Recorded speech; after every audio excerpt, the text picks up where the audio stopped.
Hey, everybody. Welcome back if you're returning. Welcome if you're new here. Thank you so much for joining me today.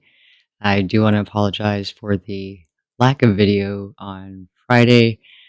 Um, I have said before I can tend to be kind of a dumbass about things, so self professed. Don't even try and deny it. It's my fault. We moved into a property that apparently had no maintenance for like 20 years, which leads me into the topic for today. My dumbass, even though I'm undergoing mold treatment, went in the crawl space because I wanted to check out some structural issues. Got real sick. So, uh, back on track, back on track. But speaking of, life in general requires maintenance. Everything. You heard the saying, an ounce of prevention is worth a pound of cure. And that applies to everything. Everything. Whether it's a relationship, a vehicle, a home, yourself, because we can't just be born into this world and not take care of our physical vessel, our mental state, our emotional state. We require maintenance, meaning that when we are not well, we have to rest. If we break something, it has to be fixed. If you break your arm and you don't fix it, it'll be messed up the rest of your life. We have to address the things that aren't quite right. And the sooner we identify them, that's where that ounce of prevention comes in, the less of a problem it becomes. Because if you start to feel down and, you're off, something's not right, and you just ignore it, well, by the time you have full blown depression, it's a lot harder to deal with. So, no different than your car's making a weird noise. So you turn up the radio. Denial is not addressing the problem, and it just allows it to get worse and worse and worse. How about relationships? Because let's be honest. We were so misled. I blame Walt Disney personally for our concept of relationships from childhood because life was horrible, things were hard, and then Prince Charming rode up on a white horse and they lived happily ever after. Bullshit. They did not. No one does. But if Prince Charming didn't help Cinderella with the housework and the kids, they didn't live happily ever after. If Cinderella quit paying attention to Prince Charming and stopped telling him how wonderful he was, he lost interest. Things stagnated. They probably didn't last. There was no happily ever after. Why? Because there is no happily ever after. You don't reach a certain point. Marriage is not the end, it's the beginning. It's when the work starts. It's not when it ends. It's not the finish line, it's the starting line.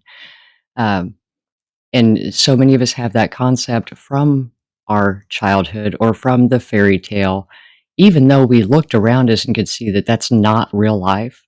Uh, we're very impressionable as children. We're waiting for someone to ride up on a white horse, rescue us, and everything's perfect after that. No. Everything worth, everything of value requires effort, sustained effort, maintenance.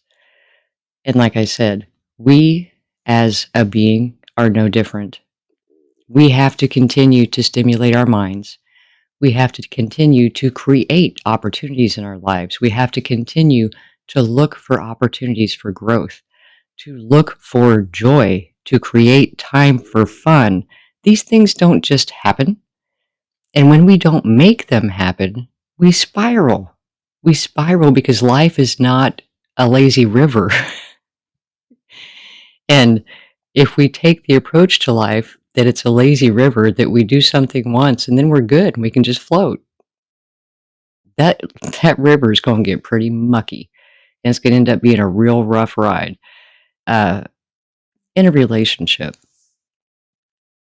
you, without conscious, intentional effort to maintain that relationship, we all will take our partner for granted. We will start to resent little things because we're not actively communicating. We're not actively planning our life together. We're not creating things to look forward to as a couple. We're not building together. The lazy river approach to relationships is a good way to make sure that your raft sinks. Uh,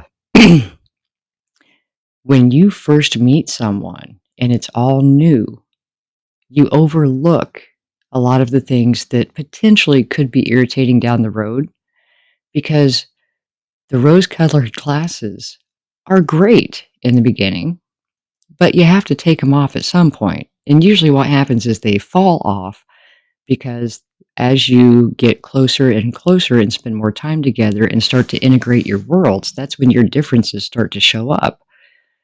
Now, part of that is perspective because we can look at their differences as an opportunity for us to learn. Because even small things like the way you prepare food, the way you organize things, each person will have different areas where they have new information, more information, different information, and you can learn from each other. But if it becomes a matter of, well, I don't like this color, well, it's my favorite color. Well, I don't want things in that color. Well, you know, and then every time you walk through the living room, you want to vomit because you hate the way it looks. Things like that are a problem. Uh, children. Ooh, I have told so many young couples, before you have children, get a puppy. Because a puppy is a much smaller obligation and you're much less likely to damage than a child. Once you have a child, you are in it for 18 years, minimum, right? Most of us longer than that. If you can't agree on how to take care of a puppy, you're not going to agree on how to take care of a child. Now, the puppy is going to be more resilient if you're having disagreements about it because you sound like Charlie Brown's teacher to the dog. Wah, wah, wah, wah. They know you're upset, but they don't realize that you're going, it's your turn to take the dog out. I freaking had it. Okay, I'm tired of it. Please, can you just contribute? Whereas a child will hear you say, look, I'm tired of taking little Jimmy to soccer practice. It's your turn. The child now feels like a burden. You two are not getting along, and it creates so much more damage than if you get a puppy and work it out that way, right? But it's little things like that where if you are actively contributing to maintaining the relationship, you look for ways to compliment your partner. Spend time thinking about what you appreciate about them, the areas that they bring happiness to your life, and in ways that you can express that to them. Because what happens? How many times do we do this? We think in our head something positive about our partner, but we don't say it out loud. Now, on the flip side of that, when something negative pops in our head, oh, that is out of our mouth, usually without a filter, so fast we're surprised, right? And that's what I mean about being intentional. Be intentional about maintaining the things that are important to you in your life, your home. Because let's be honest, our homes are our safe havens. They're where we go to escape the stupid in the world. We need to do everything in our power to maintain peace, harmony, zen in our home. Create a space that is convenient for you, that's organized, that is not overflowing with stuff so you feel strangled and uncomfortable in your home. It needs to be a place where you walk in and it automatically starts to relax you. Now, that takes maintenance because you can't walk in and automatically feel relaxed if there's laundry in the corner, dishes in the sink, it needs vacuumed, it needs dusted, You know, the furniture is all out of whack. You have to walk around this and step over that and move this to get to that. And that's why I said being intentional about maintaining our environment. Or, if you go to open the door and it falls off because you haven't done anything to maintain it, that's not peaceful. Looking around the home and seeing all these things that need repaired, paint that needs redone, you know, trim that needs cleaned, all these little things nag at us and create feelings of unrest. And when you think about your home as a major investment, if you've purchased a home, it's a major investment. And there's so many things about maintaining a home that a lot of homeowners don't realize. When you think that you're throwing money away on a rental property when a house payment is cheaper, really think about that. Really think about that. Anything that you use is a liability, not an asset. If you're living in it, it's costing you money. That is not an asset. Now, once you build some equity, you can use it as leverage, but it's still not an asset. An asset would be if you buy a home and you use it as an Airbnb and it's making you money, more money than you have to spend to maintain it. And we get confused about that because we're lied to. We are lied to about home purchases. So let's say there's a rental property that's $1,200 a month versus a house you can purchase for $800 a month. And we'll just say for good measure that in that $800 a month, you have wrapped up your property taxes and your homeowner's insurance. So $800 a month, right? Until the roof needs replaced, there's a plumbing leak, something goes wrong structurally, there's termite damage, there's water leaks, right? That comes out of your pocket. It's not $800 a month. Don't ever lie to yourself. That's like telling yourself you got a free animal. Because our $10,000 dog was a free animal. Everything that's important in life that you want to have stability in, that you want to last, requires maintenance, requires attention. So, what part of your life have you been neglecting? Where did you turn up the radio to cover the noise so you didn't have to think about it yet? Because it's easy to slip into denial because we don't want to deal with it. We don't want to face it. But know that every time we do that, every time we neglect that small cry for attention, whether it be from our relationship, from our body, from our house, from our car, from our job, from our animals, our children, we're inviting bigger problems. Turning up the radio to drown out the noise does not mean that your wheel bearing's not going to go out, your control arm's not going to break, your ball joint's not going to snap. It just means that it's going to happen at a much more inconvenient time because you didn't address it early. So, and let's be honest, that's how it usually happens, right? If we allow things to pile up, suddenly everything explodes all at once. And at that point, the resources aren't there, the time's not there, the ability to cope is not there because we've let it become such a huge problem. Be good to you. Be nice to future you.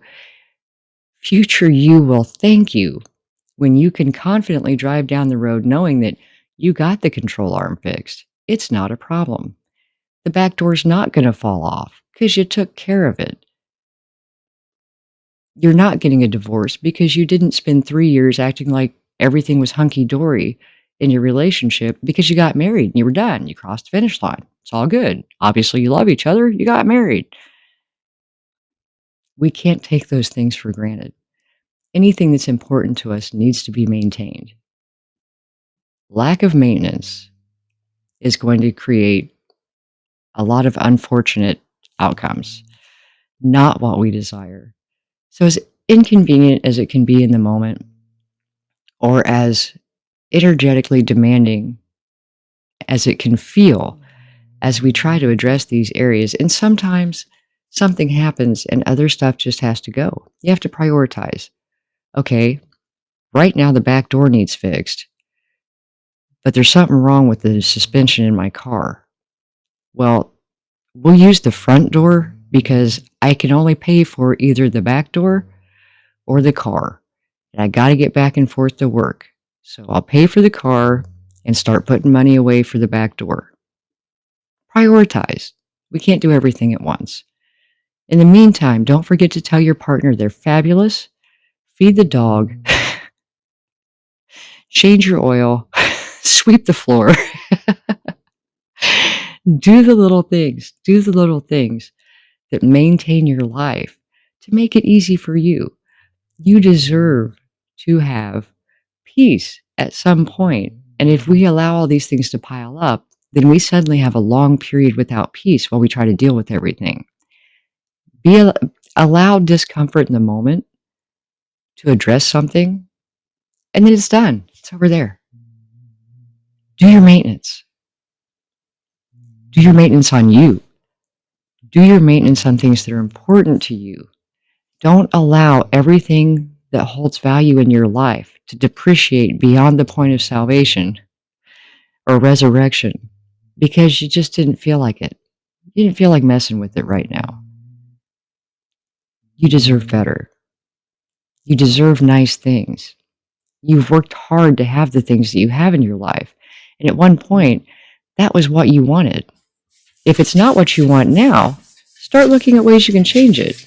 However, in the meantime, maintain what you have, and the universe will bring you better. When you show that you're invested in maintaining the things that you have and you show gratitude for them, that maintenance is the discipline that shows the universe, I'll take care of my shit.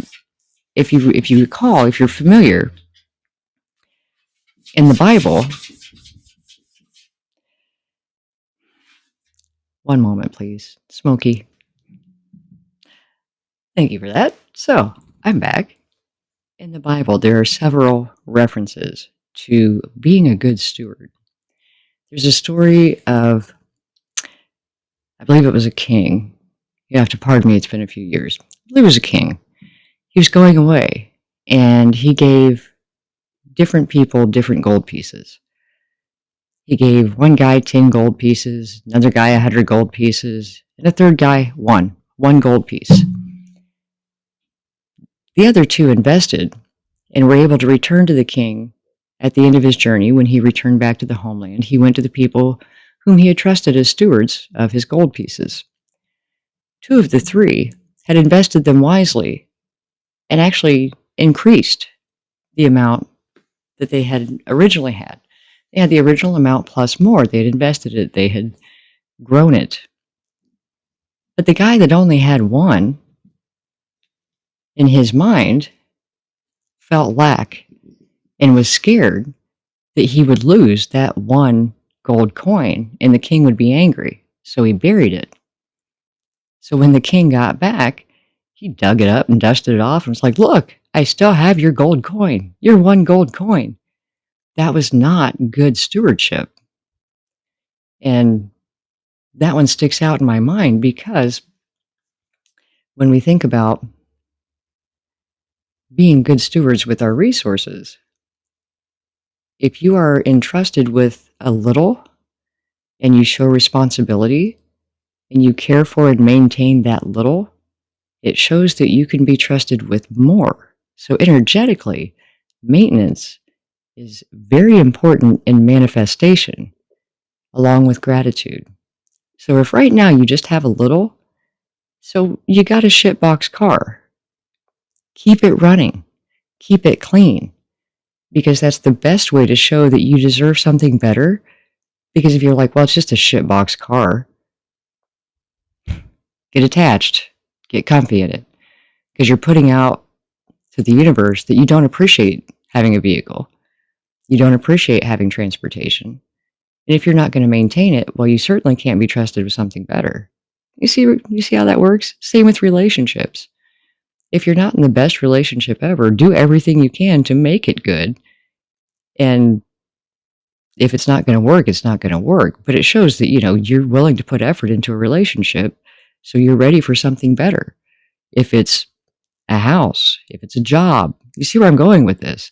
Whatever it is in your life, maintain it, put effort into it, because that way you show that you're ready for more.